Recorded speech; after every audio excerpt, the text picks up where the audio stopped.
This summer, the San Angelo City Council charged a committee of 7 people to take a look at the city charter, which is that the chief of police for the city of San Angelo is elected, and that has been in place for decades. We are talking about what that committee had to do and some of the recommendations they came up with it. 2 of the members are with us today. Judge Gilbert, longtime municipal court judge in the city of San Angelo, and former city councilwoman Billy DeWitt. Thank you all for being here. Thank you. We're going to talk about all of the work that you all did. Give us a little bit of the background about how this project got started so that we can talk about how we got here today. Well, Carolyn, the City Council appointed the 7-member committee, and each one of the council members appointed 1 member. And so we got the charge sometime around July, and the council was looking at having this ready for the November election, so it could go on the ballot if there was a need to do so with the recommendation of the committee. However, the committee, we only had a period of about 5 or 6 weeks that we had to get this done. So this committee decided that they were committed to looking at this and doing all the research that was necessary to look and compare elected versus appointed and any other options that may be out there. And so they worked, they met twice a week, minimum of 2 hours each time, and did a whole lot of homework. In fact, this committee's probably worked harder than any committee I've served on before. And their research, the time they put into it, and they spent a lot of time talking to the community to try to get.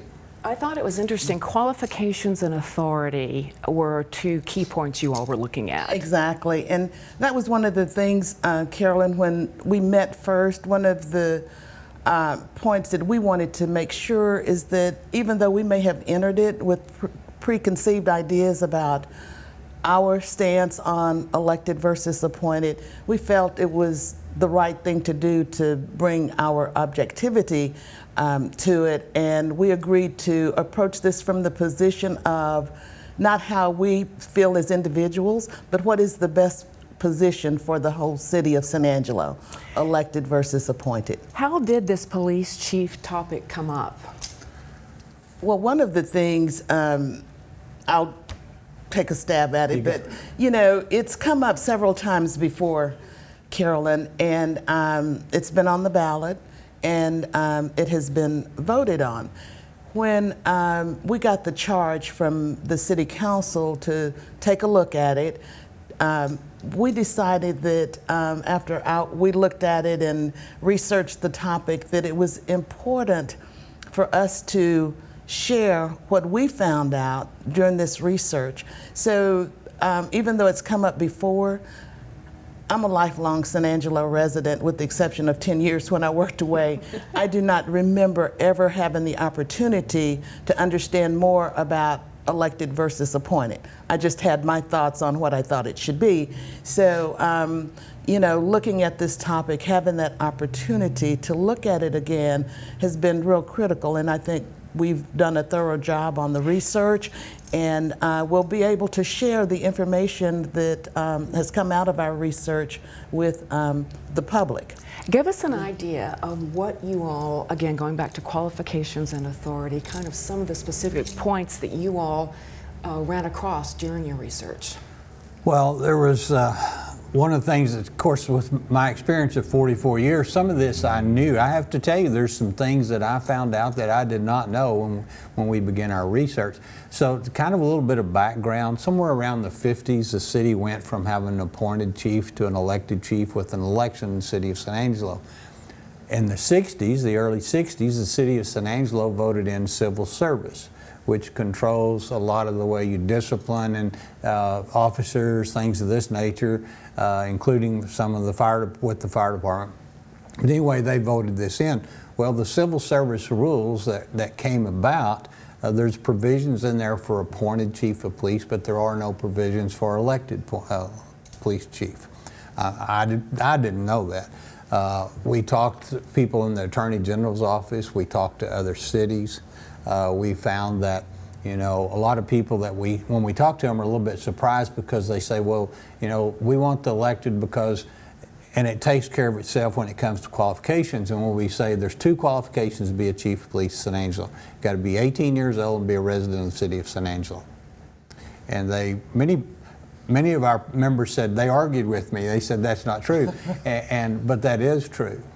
So, you know, we need to look at that. We need to look at what is best. And Billy said it, our whole committee, the whole time, every time we talked, we said, what is the best for the city of San Angelo, the police department and the citizens?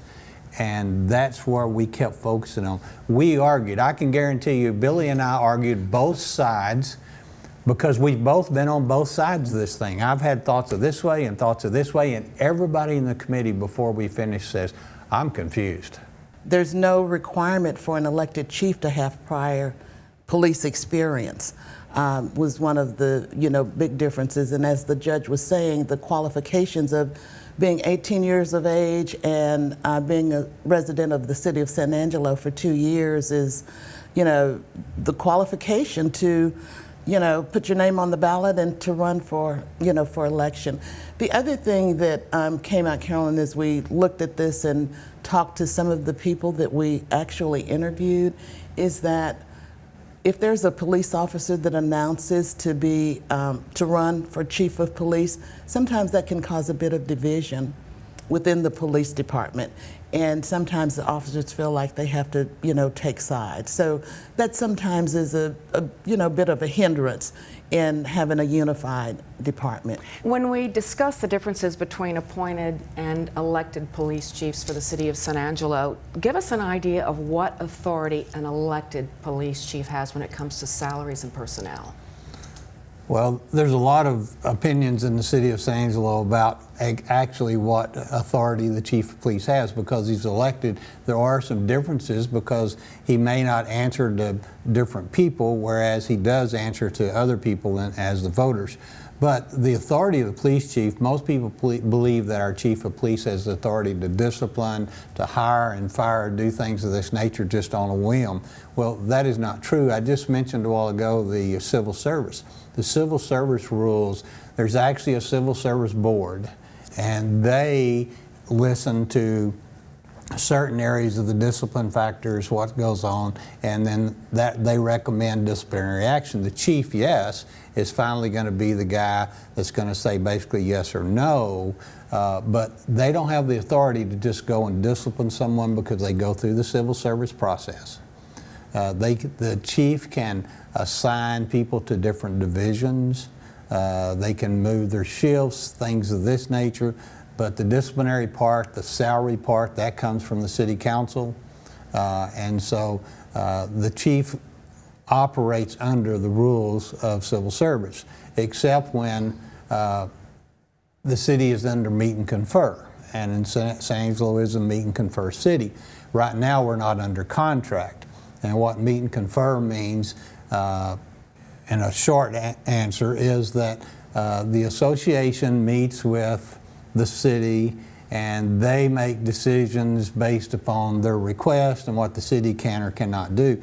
Now the chief is not involved in these matters because it's part of the contract will end up saying who will be responsible for A, B, C, and D. It can include salaries, it can include take-home cars, all this kind of things. So the chief has limited authority when it comes to handling personnel, not because of any rules of the city of San Angelo, but because of rules of civil service, state law, things of this nature. Which brings up the next question. If you shift to an appointed police chief, would any of that change? No. It would stay the will same. basically stay the same, whereas the elected, the voters are the one that put them in office. If you go to an appointed chief, it could be, well, the requirements are under civil service. The city manager would make a recommendation. The city council would be the ones that actually make the appointment. And that, I understand there can be some differences how that may be set up, but that's basically how it's done. San Angelo is unique in that we were one of the few cities with an elected police chief. Yes, and it's my understanding, and I did not know this until I became a member of this committee, that San Angelo is the only city with an elected police chief. And we talked about talking to friends about how they felt about one or the other. And a unique response that I got was, well, we're unique like that. San Angelo is just a unique city. And so it's interesting, the different perspectives on that. But we are the only, to my understanding, we're the only city with an elected police chief. Let's talk about some of the recommendations you all have come up with in your long hours of research. What are the options for voters on this issue of elected versus appointed? Well, there may be more out there, but we're trying to limit this down a little bit because one is, first off, we have to remember this committee does not want to try to direct the voters of San Angelo to vote one way or the other. We want them to do what's right, but we also want them to be informed on every part and aspect of elected versus appointed or whatever it is. We basically see that there's three options that we can go back to the city council with. And those options would, one, be leave the chief of police just as it is, elected, and requirements are the same. Two would be you would have to change the charter if you wanted to change the requirements and qualifications to be the chief of police. And so you could have that on the ballot to leave it as elected and change the requirements and qualifications of the chief. Three would be is that the committee could recommend to the council that we move to an appointed chief of police. So those are basically, and we could come up with some other options, but those are basically the three options. But we want the public to know each part of why we have those three options, what they mean, because it's not just real simple with any one of them. There's a lot of intertwining here with San Angelo, with federal, state, and local law.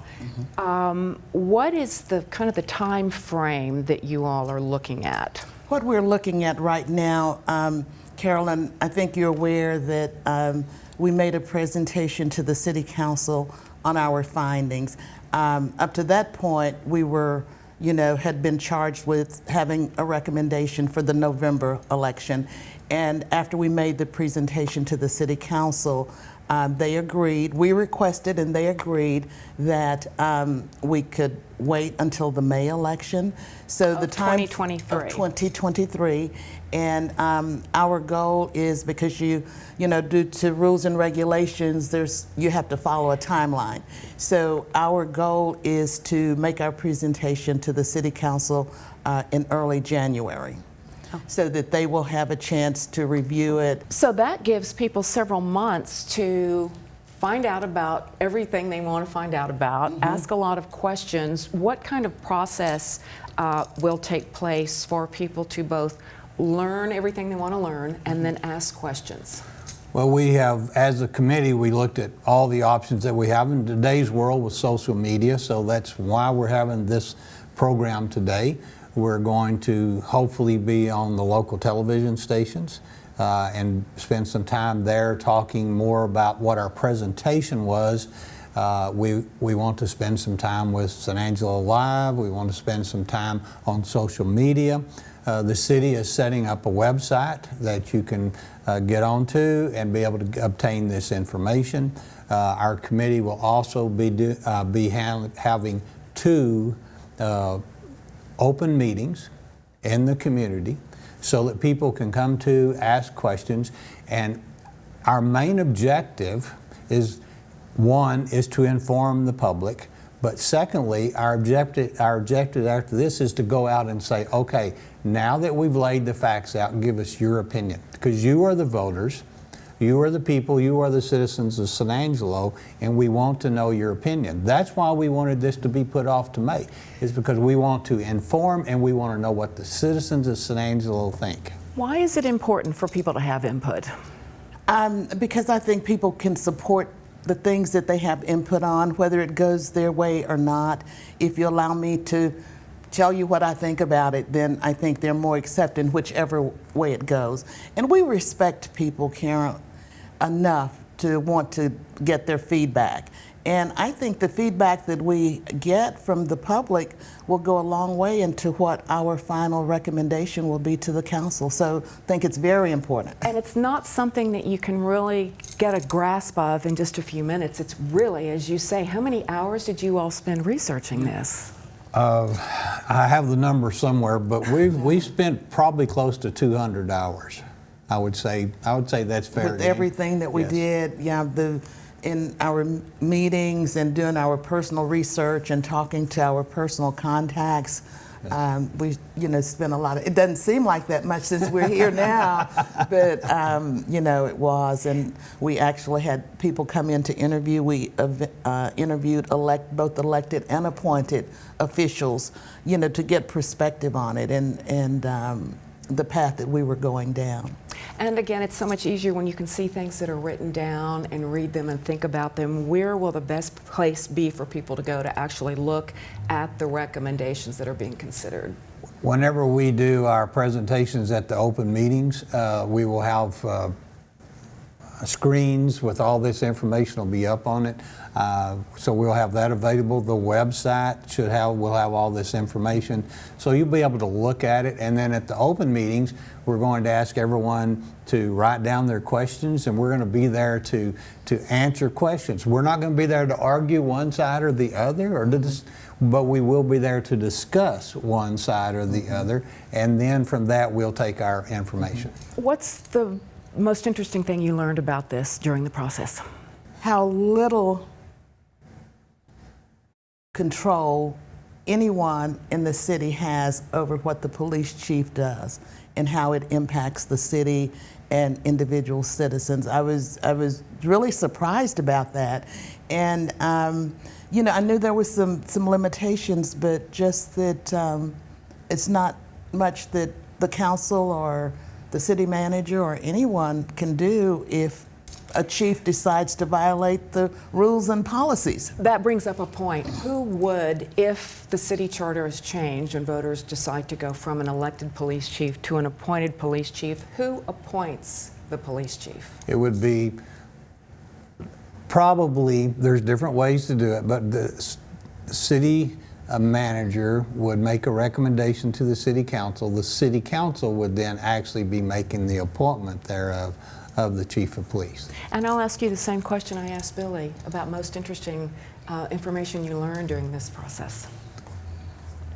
Well, I learned quite a bit, even though I've been involved in it a long time. I think that the most interesting thing I found was of the other members in the committee was the first week or so, what was their thought process on our chief of police. Because as the chairman, I told him the very first day, I said, y'all are going to think I'm crazy, but I'm going to argue both sides here with you all the time. And by the time we got through, everybody on that committee was arguing both sides. But I think the most unique thing I found was that everyone came in with an opinion. It was very obvious that everyone came in with an opinion. When we had our last meeting the other day before this, everybody has an opinion, but the opinion is we want to know what the public wants and we want to do the best thing for the city. And the best thing for people to do that is to find out and go to the website and, Yes. and learn as much as possible. And to be informed, and I think the entire committee agreed with this, is that, this informational process will be good. So we'll share with those, with people what we've learned. We will, on our website, as Judge Gilbert said, have up there the actual research that we did.